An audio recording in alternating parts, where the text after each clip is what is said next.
Hello and welcome back to the channel. My name is Micah, and my YouTube channel is about a lot of things. But one of the things it's about is helping you. And when I have some information that I think is helpful, I'd like to pass that along to you. And one of the things I want to talk about is this whole stimulus package that you've likely received yesterday, the day before today, in your bank account from the government. And so we're going to take a few minutes and talk about that. But before we do that, let's watch this saucy trailer.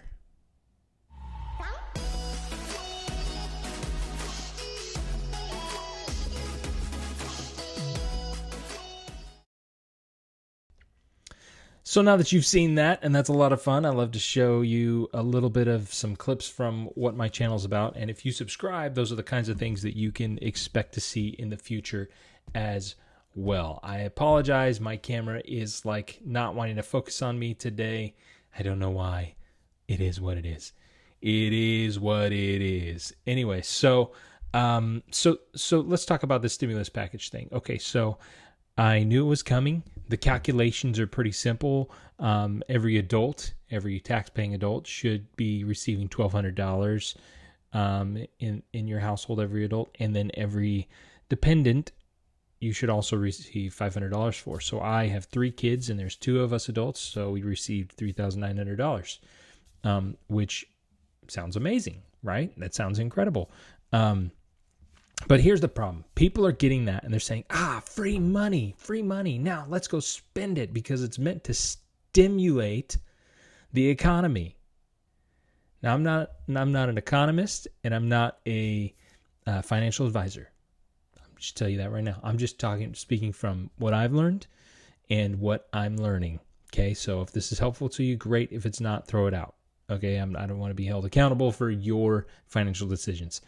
But so what I did immediately was I just pushed it over into our savings account, because here's what I know. If we run into financial issues because of COVID-19, because of coronavirus, because of the lockdown, shelter-in-place orders, because of income issues or whatever, I want to have that little nest egg to help float us for a while.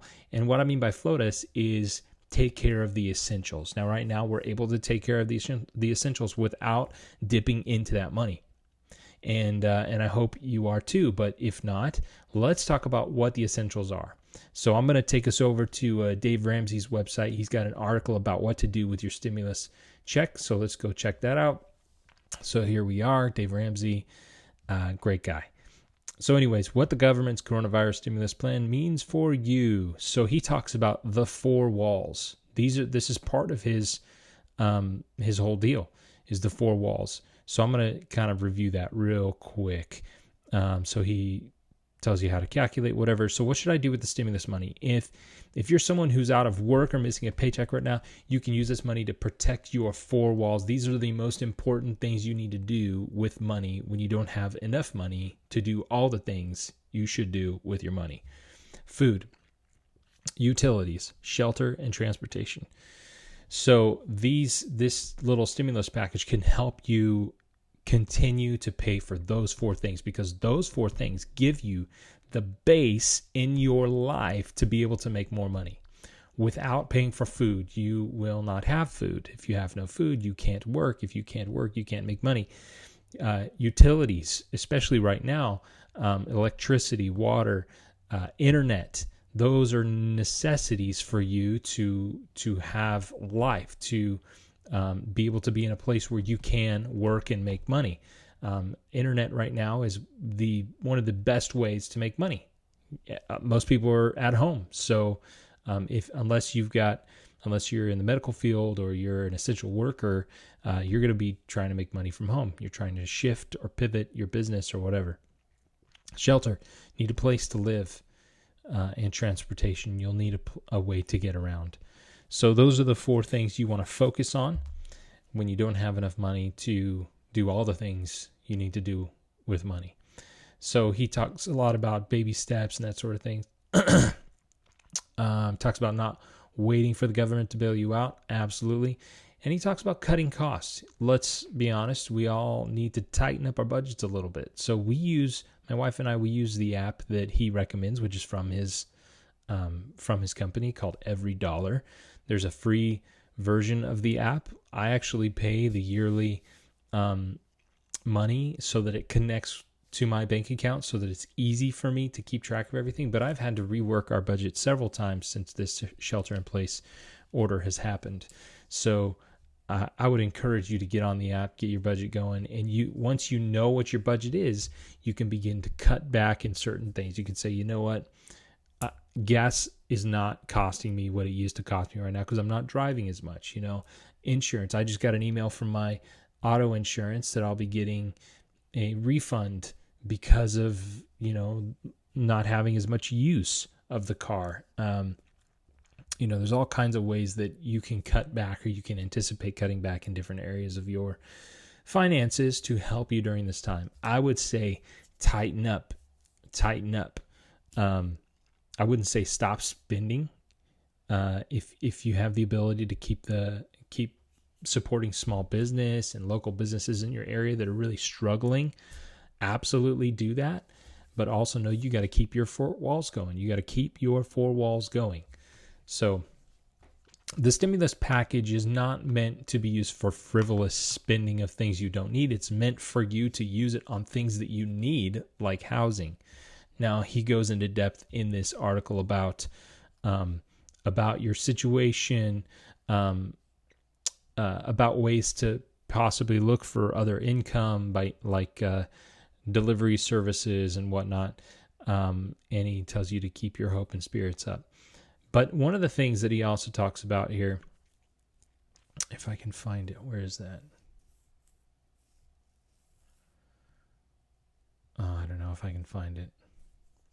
That's fine. That's okay. I can't find it. Anyways, I would just want to encourage you to think strategically about how you want to use that stimulus package. I would encourage you, if you're in a place to be generous to someone else, do that. If there's a nonprofit you want to support, do that.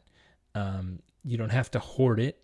I think you should have some set aside if you don't have a great savings or emergency fund built up. And if you don't, he talks about this. Is what I was going to say. He talks about how, there are some things that the government has said that is going to help some people, like you can't be evicted right now, which is great if you're in danger of being evicted. However, at the end of that time, when that order is lifted, people will be evicted. Landlords will want the full amount of the money. So it's a delay, but it's not a saving from. So you're not being saved from being evicted. It's just delaying the inevitable. So don't stop paying your rent, your mortgage, whatever, if you have the ability to continue paying for it. That's what he says. I think that's really sound advice, because at some point, those companies that you owe money to are going to want that money. So if you can pay it, don't not pay it. Don't say, oh, I don't have to pay. It's free. It's not free. You're going to have to pay for it at some point. So anyway, I hope that's helpful to you. I just wanted to give you a couple of tips on what I think you ought to do with your stimulus package. And notice, I'm not asking for it. I'm not asking for your stimulus money. I'm telling you what to do. I think that'll help you. So God bless you. If you like this, give me a subscribe, a comment, a follow, whatever.